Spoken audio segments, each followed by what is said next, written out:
테스트하고 있습니다. 하나 둘 셋. 하나 둘 셋.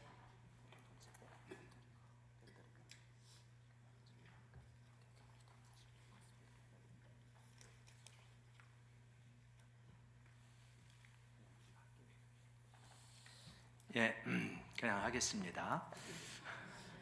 우리 옆에 계신 분들하고 한번 제가 부탁을 하나 해보려고 그래요. 그래서 만약에 가족끼리 앉아 있으면 별로 거리낌이 없을 것이고, 동성끼리 앉아 있으면 거리낌이 크게 없습니다. 이성끼리 하셔는 안 됩니다. 옆에 분하고 한번 허깅을 좀 해보시겠습니까? 잠깐만 허깅을. 허깅.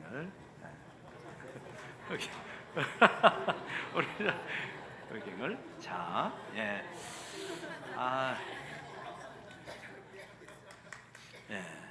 많이 적극적으로 해주셔서 감사합니다. 왜 이거를 했냐면 4812라고 하는 것을 설명하기 위해서 했습니다. 4812는 뭐냐면 허깅의 숫자인데요, 사티어라고 하는 사람이 이야기를 한 건데, 하루에 4번 허깅을 하면 겨우 생존한답니다. 8번 허깅을 하면 그럭저럭 산답니다. 12번 허깅을 하면 풍성하게, 정서적으로 풍성하게 살아갈 수 있다고 그래요. 근데 이제 사티어는 아무래도 미국 분이라 그런지 10초 이상은 해야 된다, 그렇게 말하는데, 우리 정서는 10초 하면 부담스러워요. 그래서 좀 몇 초만 하는 5, 6초 정도 어떨지 모르겠습니다. 그러니까 우리가 풍성한 삶을 살기를 원하는데 별로 멀리 있지 않다는 거예요. 풍성한 삶이 가족끼리, 연인끼리, 부부끼리 하루에 12번씩 이렇게 허깅을 하면 우리 마음속에 뭔가 이 충만함이 차오르기 시작한다는 거예요. 우리는 여러 가지 형태의 상처를 안고 살아가는데 그 상처가 치유가 되어져야 됩니다. 치유가 되어져야 풍성하게 살 수 있거든요. 근데 상처는 A형 상처가 있고 B형 상처가 있다 그래요. A형 상처는 뭐냐면 이런 겁니다. 우리가 저희 세대 분들은 A형 상처가 아무래도 많을 수가 있어요. 그러니까 어려서 쭉 자라오면서 정서적으로 꼭 필요한 지지, 사랑, 격려, 이런 것들을 충분하게 받지 못한 거예요. 그러면 어떤 부작용이 나타나냐면 사람하고 친밀한 관계를 맺는데 어려움을 느낍니다. 그리고 마음과 마음이 깊이 교감하는데 어려움을 느껴요. 근데 그럴 수밖에 없죠. 왜냐하면 그 세대 50년대생, 60년대생, 한 70년대 초반까지 될까요? 요 생애들은 한국 전쟁 직후잖아요. 일제강점기 한국 전쟁 직후 다 어려웠단 말이에요. 무슨 애를 정서적으로 따뜻하게 돌보고 격려하고 지지하고 그럴 틈이 어디가 있어요. 먹고 살기도 바쁜데 알아서 크는 거죠, 그죠? 알아서 크는 거예요. 그중에 이제 좋은 엄마나 좋은 아빠를 만났으면 정서적으로 지지도 하고 격려도 받고 그러면서 내면 세계가 풍성해서 잘 자라난 분도 있지만, 세대별로 보자면 그렇다는 거죠. 아무래도 그쪽 세대들은 뭐냐, 부자간에도 대화가 좀 어색하고, 그리고 오래 지내는 것 같은데 뭔가 마음과 마음이 교감하는데도 좀 어려움을 느끼고, 그런 부분이라는 거죠. 저는 우리 찬양 인도자가 서로 바라보면서, 얼굴을 바라보면서 축복하세요. 부담스러워 죽겠어요.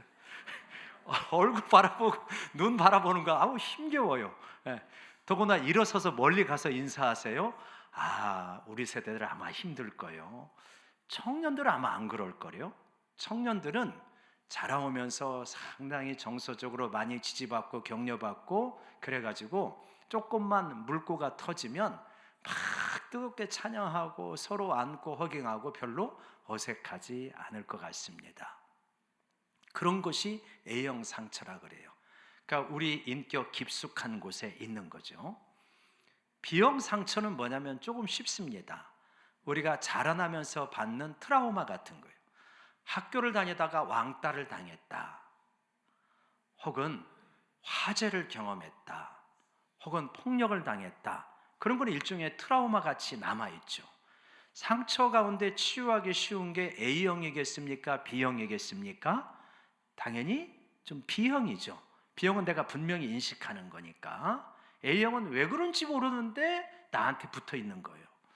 그러니까 B형은 우리가 뜨거운 성령 집회를 한다든지 기도회를 한다든지 부흥회를 한다든지 내가 은혜 체험을 하게 될 때 이런 부분들을 벗어나게 되고 좀 더 자유로워질 수 있습니다. A형은 우리 무의식 속에 깊이 붙어 있는 거기 때문에 이게 쉽게 극복이 안 되어지는데, 극복이 되어지는 부분은 어떤 부분이냐면 사람을 통해서 이루어진다고 그래요. 그러니까 어머니나 아버지한테 적절한 사랑과 지지와 격려를 받지 못했기 때문에 역시 사람을 통해서 극복이 되어지는 거예요. 그래서 어떻게 되냐면 좋은 가정을 우리가 이루게 되어질 때, 그럴 때 이런 부분들이 서서히 극복이 되어집니다. 좋은 공동체를 만나게 되어질 때 거기서 또 서서히 극복이 되어져요.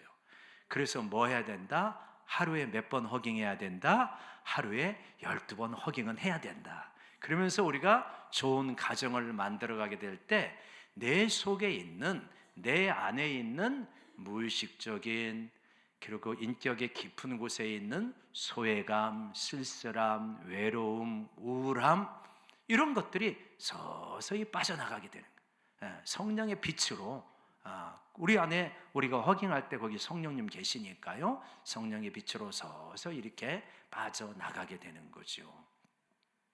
그러면서 이제 우리가 풍성한 삶을 살게 되어져 가는 건데요, 어떻게 하면 우리가 풍성한 삶을 살아갈 수 있을까? 우리 모두 그런 걸 원한단 말이에요. 하루를 살아더라도 정말 풍성하다라고 느끼며 삶을 살아가고 싶단 말이에요. 그럼 어떻게 해야 살아갈 수 있는가? 한 3가지로 말씀을 드리고 싶어요. 하나는 내가 누구인지를 분명히 알자. 2번째는 양의 문이신 예수님을 만나자. 3번째는 선한 목자이신 예수님을 따라가자. 이제 그 과정을 통하여서 우리가 풍성한 삶을 살아갈 수 있다. 첫 번째 뭐냐면 내가 누구인지를 알자. 한번 따라하겠습니다. 내가 누구인지를 알자. 내가 누구입니까? 성경은 여러분 내가 누구인가 라고 하는 것에 대해서 똘똘하게 생각해도 잘 몰라요, 사실은. 20대, 30대도 모르고요, 40대, 50대도 잘 모릅니다. 죽기 직전에 알까요? 쉽지 않습니다. 내가 누구인지. 근데 성경은 내가 누구인지 명확하게 말해줘요. 비유로 말해줍니다. 적어도 우리가 어떻게 잘 살 수 있는지는 말해줘요. 성경에서 우리를 하나님과 관계로 비유를 하는데 첫 번째 많이 사용하는 비유가 뭐냐면 하나님은 왕이시고 우리는 그의 백성이라는 거예요. 여러분, 천국이 무엇입니까? 천국이 쉬워요. 왕이신 하나님이 온전하게 다스리는 곳이 천국입니다. 그래서 내가 예수님을 믿게 되잖아요. 그래서 예수님의 통치가 내 안에 온전히 이루어지면 내 삶의 천국이 이루어집니다. 내가 죽어서 이 땅에서는 하나님 믿지만 이 땅에서는 고생하고 인내 끝까지 하다가 죽어서 천국에 간다, 이게 반쯤은 틀린 겁니다. 죽어서 천국 가는 건 맞지만 이 땅에서 예수님 믿는 순간 하나님의 통치가 내 안에 이루어져서 천국이 내 안에 실현이 되어집니다. 그래서 천국을 누려야 돼요. 예수님을 믿으면서 오늘 여기서 천국을 누리는 우리가 되기를 원합니다. 하나님의 통치가 이루어지면 천국을 내가 누리게 되어진다는 거예요. 2번째로 신랑과 신부의 비유를 사용하십니다. 우리는 누구냐? 신부라는 거예요. 하나님은 신랑이시고 우리는 신부다. 그래서 사랑받고 있는 존재요, 그분을 따라가면 되는 존재다라고 하는 걸 비유해서 말하는 거죠. 3번째 많이 사용하는 비유가 무엇입니까? 목자와 양의 비유입니다. 우리는 뭐냐? 우리는 양이라는 거예요. 그러니까 요한복음 10장에서 시편 23편에서 우리는 뭐라 그러냐? 너희는 양이다. 우리 옆 사람 바라보면서 축복합시다. 순한 양이 됩시다. 양이라는 거, 양이라는 비유를 사용하셔요. 그러니까 거기에는 의미가 있겠죠. 그 당시 목축 문화인데 여러 동물을 갖다가 비유할 수 있잖아요. 너희는 사자야, 너희는 하마야, 곰이야, 이런 동물들을 사용할 수 있잖아요. 굳이 양을 사용을 하십니다. 왜 그럴까요? 양에겐 특성이 있으니까 그러겠죠. 양은 똑똑하지가 않다 그래요. 양은 시력이 별로 안 좋다 그래요. 대신 청력이 좋다 그러죠. 시력이 안 좋다는 게 우리에게 통찰력을 줍니다. 우리는 잘 못 봐요. 진짜 우리는 잘 못 봅니다. 내 앞에 무엇이 있는지 아는 사람이 아무도 없어요. 이 감추어진 것은 하나님에게 속한 거라고 그랬어요. 나타나는 것은 우리에게 있는 것이다. 그래서 사람이 능히 헤아려 장래일을 알지 못하게 하셨다 그랬어요. 참 미래 일은 우리가 아무도 몰라요. 그래서 우리는 겸손해야 되는 거예요. 아는 사람이 없으니까 내 앞에 무엇이 있는지 아무도 몰라요. 참 그게 인생의 신비예요. 그게 양이라는 거예요. 피조물인 양이다. 너는 네 앞에 무엇이 있는지 몰라. 근데 아는 분이 있다는 거예요. 그게 누구냐? 목자라는 거예요. 그래서 양인 너희는 니네가 앞을 보려고 하지 말고 목자 따라가면 된다라고 말씀하시는 거죠. 양은 시력이 약한 대신에 청력이 좋으니까 그분의 음성을 듣고 따라가면 된다라고 하는 거죠. 양은요, 무기가 변변찮습니다. 양의 무기는 뿔이긴 한데 그 뿔 가지고 뭘 해칠 수 있겠습니까? 지들끼리 싸우는 거 말고는 다른 동물을 해칠 수 있는 게 별로 없어요. 다리 짧죠. 그리고 이 양이 그러잖아요. 도망치기도 어렵고. 그러니까 양이 살려면 어떻게 하는 수밖에 없냐? 양이 힘을 키우고 지혜를 키우고 조직을 해가지고 살아갈 수 있는 게 아니라 양은 살아가려면 뭐 해야 된다? 철저하게 목자를 의지해야 된다.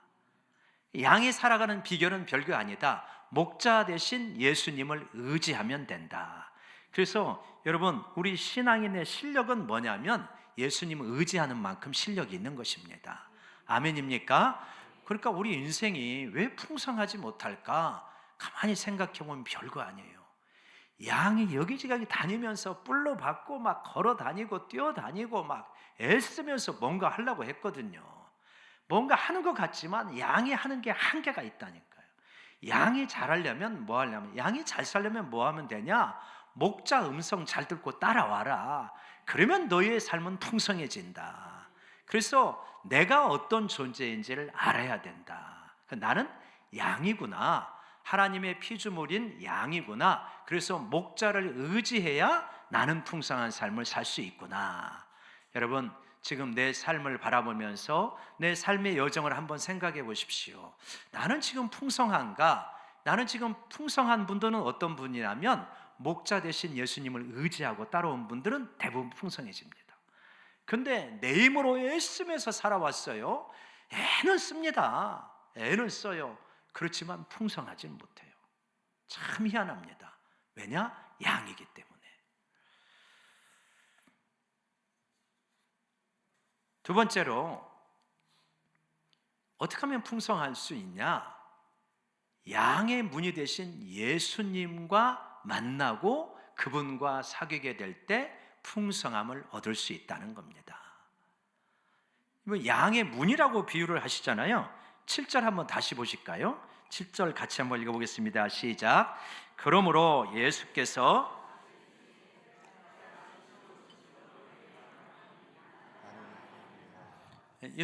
나는 양의 문이다. 잘 아시는 분들도 있겠지만 이스라엘의 목축 문화를 배경으로 하고 있죠. 한번 PPT 보여주시겠어요?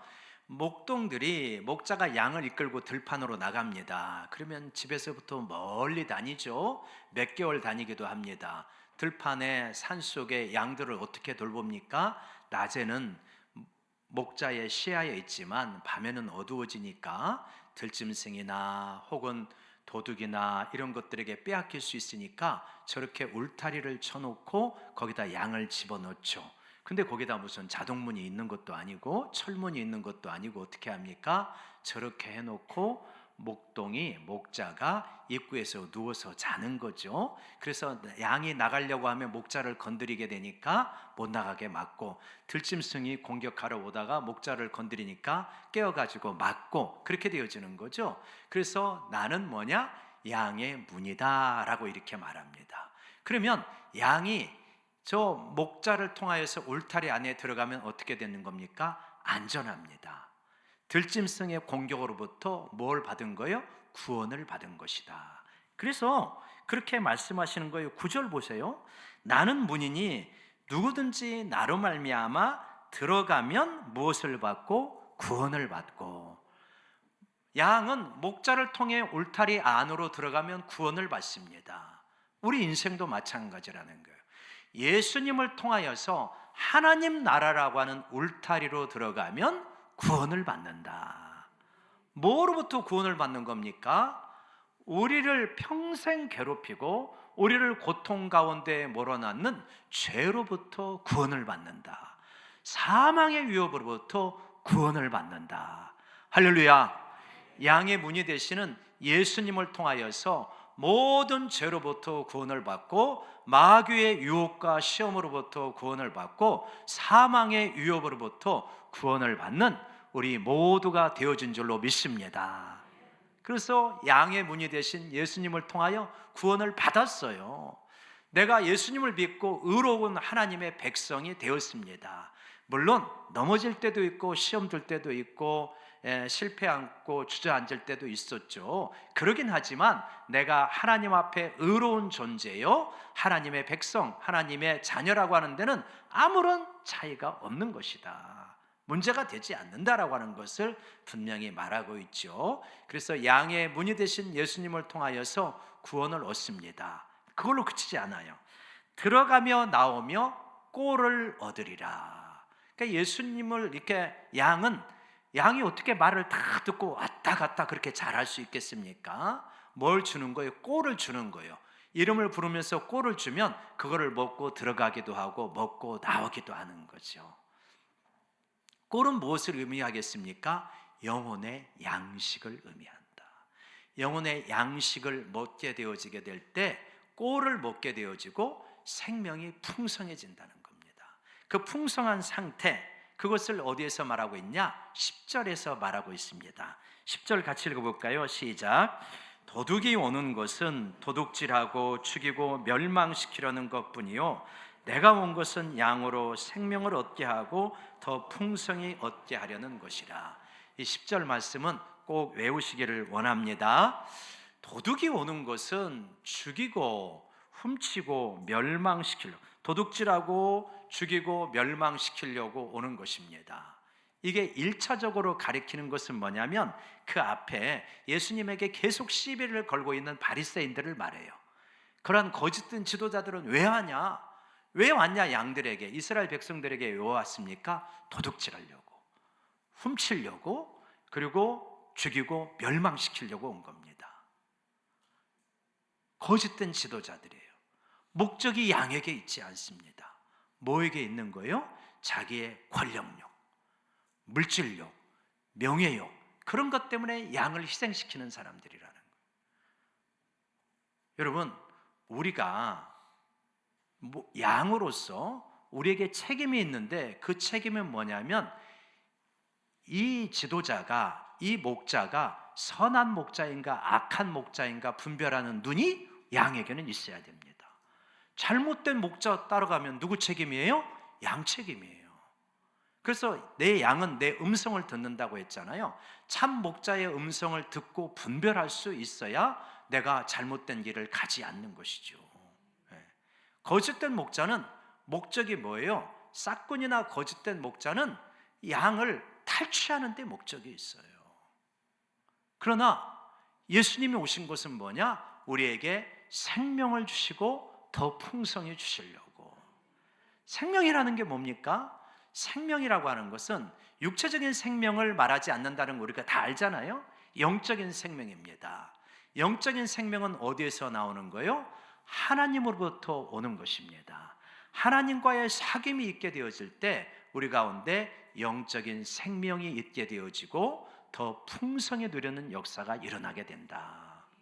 여러분, 하나님으로부터는 이 신적인 생명을 영생이라고 하는데, 예수 그리스도 양의 문이 되신 예수님을 통하여 하나님에게 갈 때 나에게 신적인 생명이 들어오게 되고 신적인 생명이 충만해지는 역사가 일어나게 될 줄로 믿습니다.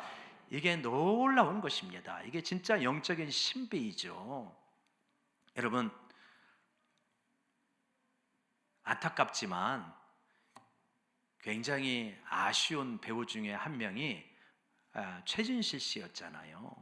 그분이 이 땅에서 극단적인 선택을 하기 전에 했던 말 중에 하나가 뭐냐면 살아도 산 게 아니다, 그렇게 말을 했어요. 분명히 육체적으로는 살아 있습니다. 물질도 많습니다. 인기도 있습니다. 자녀도 있습니다. 가족도 있습니다. 그러나 극심한 우울증 가운데 살아도 산 것이 아니다. 예수님이 오신 것은 뭐냐면, 내가 온 것은 양으로 생명을 얻게 하고 더 풍성히 얻게 하려는 것이다. 살아도, 하루를 살아도, 한 달을 살아도 정말 산 것 같이 살았다. 이거를 위하여서 예수님이 오신 것입니다. 그래서 예수님을 통하여 하나님 앞에 깊이 나아가고 하나님과의 교제가 회복되어지면 생명을 얻고 더 풍성히 얻게 되어지는 그러한 역사가 일어나게 되어진다. 생명을 풍성히 얻게 될 때 나타나는 하나의 중요한 감정적인 표지가 있습니다. 그게 뭐냐면 기쁨입니다. 생명을 얻는 자는 뭘 얻게 된다? 기쁨을 얻게 되어진다. 영어로 이 기쁨은 조이고요, 이것과 대비가 되는 걸로 즐거움이 있습니다. 영어로 플레저라 그래요. 플레저가 있고 조이가 있습니다. 이 땅의 문화는 우리에게 끊임없는 즐거움을 안겨줍니다. 그래서 즐거움을 많이 찾아가다가 많은 현대인들이 중독에 빠집니다. 게임 중독, 스마트폰 중독, 그 다음에 약물 중독, 알코올 중독, 이래요. 왜 그렇게 사람들이 즐거움을 찾을까요? 영어 표현에 이런 표현이 있습니다.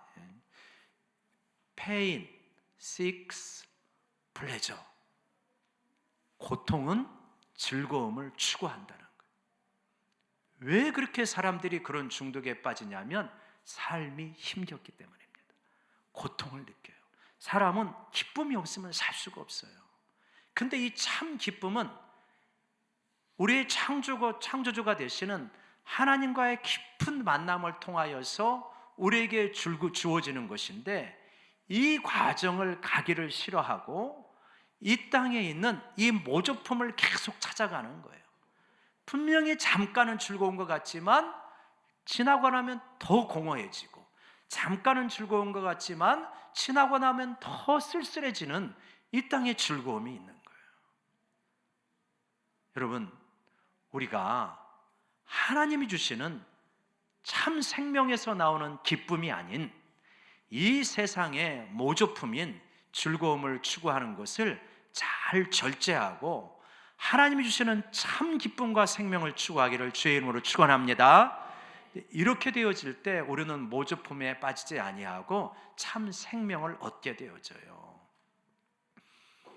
여러분, 최근에 참 안타깝게도 그러한 어떤 이 목사님들이 언론에 등장이 되어지는 그러한 일이 있었습니다.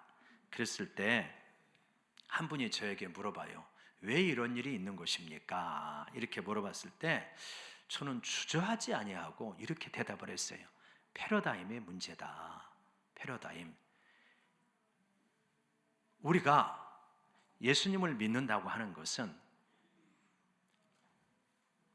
이 땅의 나라가 있고 하늘나라가 있는데, 땅의 나라와 하늘나라가 있는데 예수님을 믿는다고 하는 것은 땅에 속한 우리가 하늘에 속한 존재로 거듭나서 우리의 소속과 가치관과 목표와 이런 것이 바뀌는 것이 예수님을 믿는 것인데, 그런데 하늘에 속하지 아니하고 땅에 속한 방식 그대로 살아가면서 하늘의 도우심을 받아서 이 땅에서 자꾸만 더 경쟁에 앞서려고 하고 더 많은 것을 추구하려고 하는 이 패러다임을 벗어나지를 못하고 있기 때문에 이런 문제가 생기는 것이다. 저는 그렇게 생각을 해서 그렇게 답변을 했어요.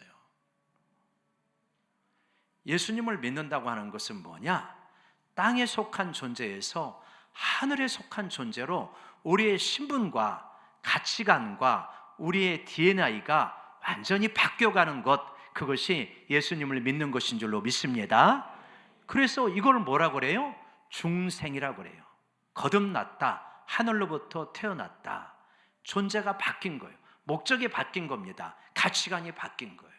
그런데 실제로 이 땅에 우리가 한국 교회가 안고 있는 많은 부작용의 문제는 뭐냐면 이 패러다임이 바뀌지를 않았어요. 계속해서 교회 다니면서 뭐 하냐면 이 땅에서 잘 되는 게 신앙생활의 목적이에요. 이 땅에서 우리 교회가 더 큰 교회가 돼야 돼. 대형 교회가 돼야 돼. 이 땅에서 우리 가족이 부자가 돼야 돼. 이 땅에서 내가 인기가 있고 성공을 해야 돼. 이것 끌어안고 있는 한은 계속해서 이런 문제가 나올 수밖에 없는 것이다. 여러분, 우리 자신도 한번 잘 되돌아보기를 원합니다. 나는 근데 하나님이 이런 거 안 주시는 분이냐? 아니에요. 선한 목자가 되신 분입니다. 이런 걸 우리에게 필요한 거를 얼마든지 주셔요. 선한 목자는 자기 생명을 아끼지 않고 주셨는데 아들을 아끼지 아니하시고 내어주시니까 그 아들과 함께 어찌 이 모든 것을 우리에게 주시지 않겠느냐? 우리에게 필요한 재정, 관계의 복, 인생의 복을 하나님께서 너끈하게 주시는 줄로 믿습니다.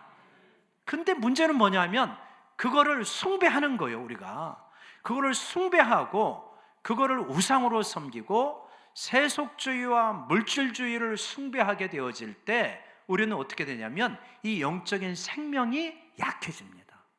영적인 풍성함을 누릴 수가 없게 되어져요. 교회를 다니지만 하늘의 기쁨이 없습니다. 하늘의 기쁨이 없으면 땅의 즐거움을 찾는 거예요. 우리는 즐거움과 기쁨이 없으면 살아갈 수가 없어요.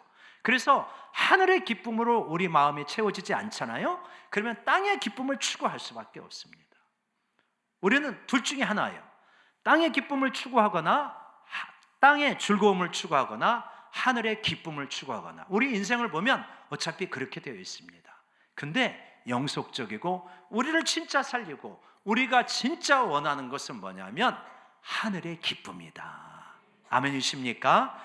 예수님은 그걸 주기 위해서 오신 거예요. 내가 온 것은 양으로 생명을 얻게 하고 더 얻게 하려는 것이다. 근데 나는 교회를 다니는데 왜 나에게는 그 기쁨이 없냐? 그 생명의 풍성함이 없냐? 바로 그거예요. 들어가며 나오며 꼴을 얻는다고 그랬어요. 예수님에게 들어가며 나오며 꼴을 얻는데 들어가며 나오지를 않아요. 우리가 들어가며 나오는 게 있어요. 어디를 들어가며 나오며 많이 아십니까?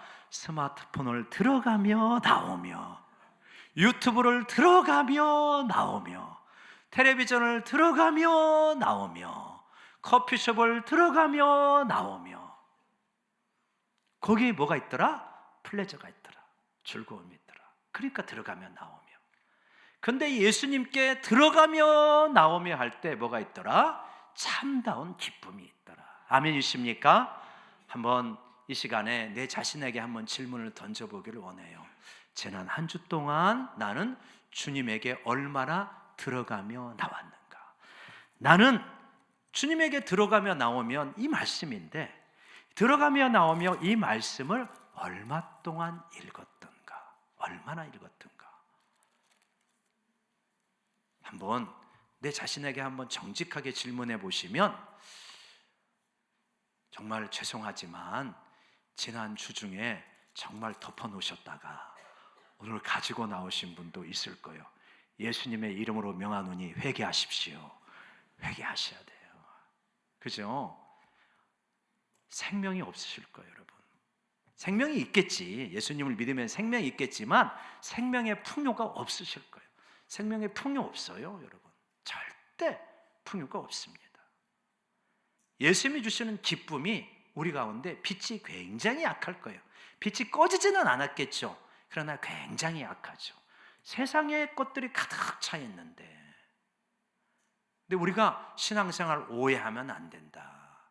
오해하면 안 된다. 뭘 오해하냐? 하늘의 도우심 받아서 이 땅의 것을 보란듯이 앞서 나겠다. 이렇게 신앙생활하면 굉장히 방향 잘못 잡고 있는 것이다. 하나님의 세계가 있더라고요. 하나님의 세계가 있는데 뭐냐면, 제가 진짜 그거를 많이 깨달아요. 목회자이니까 깨닫는데 뭐냐면, 하나님은 우리에 대해서 굉장히 인내를 많이 하셔요. 인내를 많이 하시는데, 내가 끝까지 하나님 앞에 들어가며 나오며 안 하고 계속해서 세상의 즐거움을 추구하고 이 땅의 것들만 추구하잖아요. 그러면 하나님께서 기다려 주시고 계속 말씀을 하셔요. 근데 계속해서 안 되잖아요. 하나님은 확 내려버릴 때가 있습니다. 언제 내리는 줄 아세요? 인생의 정점에서 내립니다. 야, 이게 무서워요. 인생의 정점에서 끌어내려요. 악소리도 못해요. 그러니 어떻게 해야 되겠습니까? 그러니 하나님께서 인내하실 때, 하나님께서 말씀으로 우리에게 권하실 때, 여러분은 그때 하나님 앞에 돌아와서 선한 목자 되시는 예수님 앞에 돌아와서 양의 문이 되시는 예수님 앞에 들어가고 나오면서 생명의 꼴을 얻고 참다운 기쁨을 누리시기를 주의 이름으로 축원합니다. 그게 사는 길이에요. 예수님은 선한 목자시잖아요. 선한 목자는 생명을 내어주신단 말이에요. 그러니까 여러분, 너무 인생이 지금 어렵고 힘들고 복잡하다고 하더라도 두려워하지 마셔요. 선한 목자 되시는 예수님 따라가면 됩니다. 자, 지금 우리 성도님들 가운데 어려운 문제에 당면한 분들이 여러 분 있을 거예요. 아니, 지금 막 이렇게 러시아 우크라이나 전쟁도 힘겨운데 세계 경제가, 아니 정말 이란하고 이스라엘 미국이 저렇게 전쟁을 벌이니까 지금 원자재가 확 올라간다며요. 자영업자들은 아주 죽을 맛이라 그래요. 여러분 속상하셨죠? 아니 이게 하룻밤 사이에 기름값이 100원씩 막 올라가잖아요 지금. 그죠? 1,600원, 1,700원, 1,800원, 1,900원대 올라가니까 아이고 이거 얼마나 힘든지. 취업의 걱정, 자녀 앞길에 대한 걱정, 여러 가지 걱정이 있지 않으시겠어요? 근데 여러분, 그 걱정하고 계획하면 한도 끝도 없습니다. 우리에게 비밀이 있어요. 뭔 비밀이냐? 여호와는 나의 목자시니 내가 부족함이 없으리로다. 그가 푸른 초장에 나를 누이시며 쉴 만한 물가로 인도하시는도다. 세상이 아무리 복잡하고 어려워도 하나님, 나는 이 세상 복잡해서 나 같은 양 같은 이 지혜로는 도저히 세상을 잘 살아갈 수 없으니 나는 목자 되시는 예수님만 우직하게 따라가겠습니다. 그게 우리의 비밀이에요. 그게 우리의 왕도입니다. 그냥 이거밖에 없는 거예요. 그렇게 살아가면 하나님께서 다 알아서 해주십니다. 너무 단기간에 확 뒤집어지는 걸 바라지 마시고 길게 바라보면 됩니다.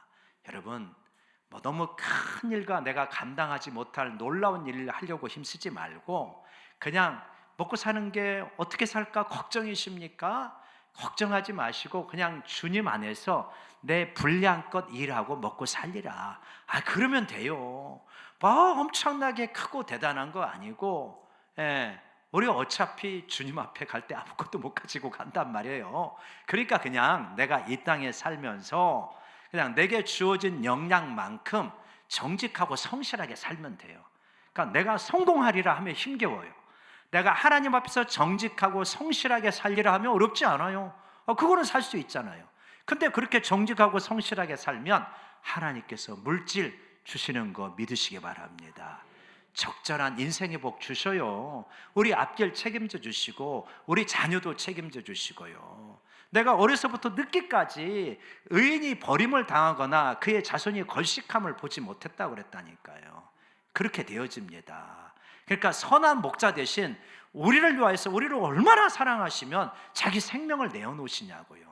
그래서 그분을 의지하고 하나님, 내 인생 되게 복잡한 것 같습니다. 어려운 문제 많습니다. 어떻게 결정해야 될지 모르겠어요. 그런데 내가 아는 건 주님 의지하고 가는 거니까 주님이 말씀하신 대로 주님의 말씀의 뜻대로 그냥 순종하며 가는 거 하나 할게요.